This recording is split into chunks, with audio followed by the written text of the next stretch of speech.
What's good, everybody? It's your boy, O'Shea Duke Jackson, back at it again with another episode of The Celebrity Junk. Michael Jordan was the greatest basketball player that I've ever seen. And I've seen many of them. I used to watch Michael Jordan as a kid. Some of you young guys never got a chance to see him live. I actually got to see him play live, right? Like at arenas.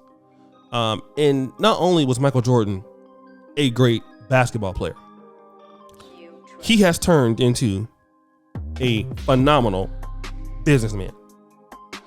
And we've seen that with his ownership of the Charlotte Hornets. He is now in the NASCAR business. And you see very few athletes who still have the same fame that they did when they played. Certain guys still do. Allen Iverson, albeit he's not as rich. Kobe before he passed. Magic Johnson. And the things about Michael Jordan in Kobe in Magic was their investments in their financial status kept them afloat longer than what they played. So they're not like, Antoine Walker, the guy who used to be good and then all of a sudden now you're broke, or one of these rappers who were on and all of a sudden you don't have anything. Michael Jordan is even richer now than in his prime. No diss to Scottie Pippen, but he's not Pippen. Okay? And so because of Michael Jordan's competitive nature, even outside of the basketball court as a businessman, people still defer to him. Even out of his physical prime. Jordan got to be closer to mid-50s, almost 60. So again, Jordan's in Nashville. Shout out to Courtney Michelle. My boo is out there in Nashville too. Probably with some sandals on. But he was in Nashville. Nashville is a very nice city. Very upscale city. The great Meharry University there. Medical school is there. Vanderbilt is there. But he was at this place called Layer Cake in Nashville. It must be someplace like that. Must be a lot of white folks there. And there's this video that you can see. He was there with a cigar, and there's a white woman trying to dance with Michael Jordan. Now, Michael Jordan obviously is married, but you can see that she's still trying to chase him. And he just walks away. Security's there. He walks away. Wanna know why he can walk away? Because Michael Jordan is the shit. It don't matter that he's 55. It don't matter that he's 60. Michael Jordan can get anybody still. Remember when Mary J. Blige, they went to the All-Star game and Mike hugged her and she was looking at all those big, just dreamy eyes at Michael Jordan? Why? Because it's Mike. Now, what does this have to do with you? I'm so glad that you asked that question, brothers, because we got to have a conversation about this. Black men are chasing many times, fundamentally, the wrong thing. What is that? I'm glad that's the question. We as a community of guys, we're chasing women. We are chasing cars. We are chasing more booties. We're chasing, trips. Negro trinkets that can't be turned into power. Michael Jordan is always looking for power. Kobe Bryant in his entrepreneurship career was looking for power. LeBron James looks for power. They look for powerful investments that keep them afloat. So to the point that when they get up in the morning, their money is already there because they've invested that stuff into power. I think somebody wanted to give Michael Jordan $10 million for 10 minutes. He said no. So much so that even that don't even rock him no more. Because everything that he does has to deal with power. And women like power.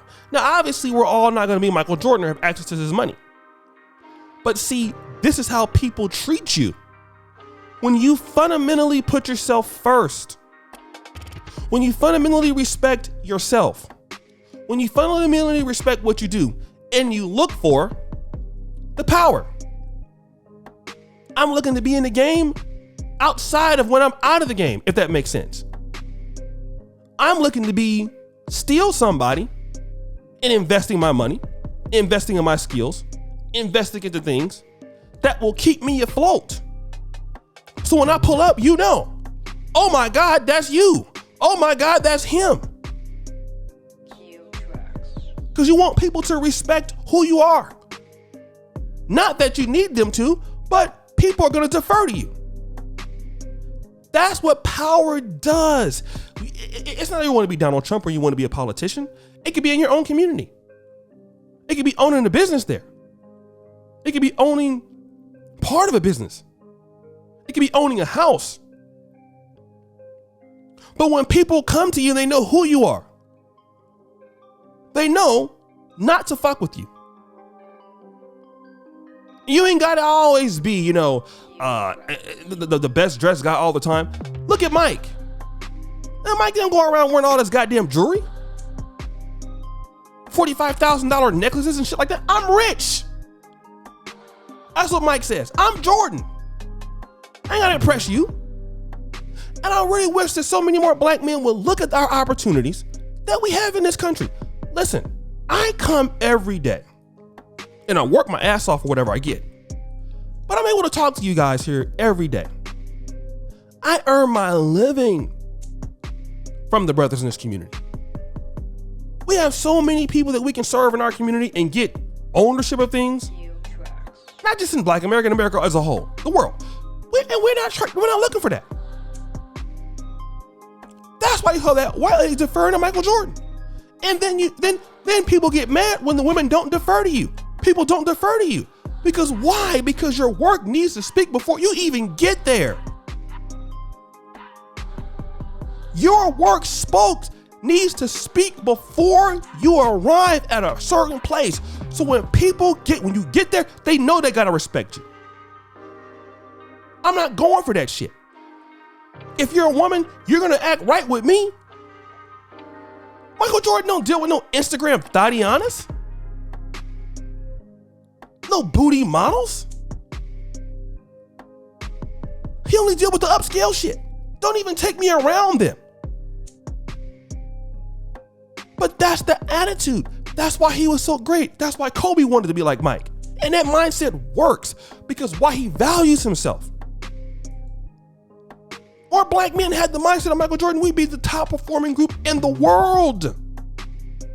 Look for power, look for excellence, look at being the best. The women want to do anything for you because of who you are. Now, some ain't gonna act right, and if they don't, they get the fuck out. Simple. But what I do see, guys, I see guys complaining, upset, feeling bad, and I get that.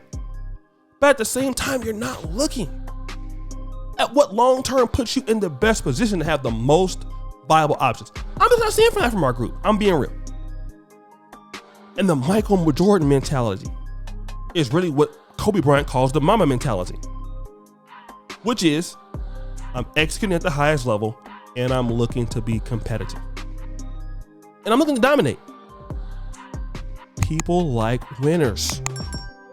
But guys, what do you think? It's your boy, O'Shea Duke Jackson, back at it again with another episode of The Celebrity Junk.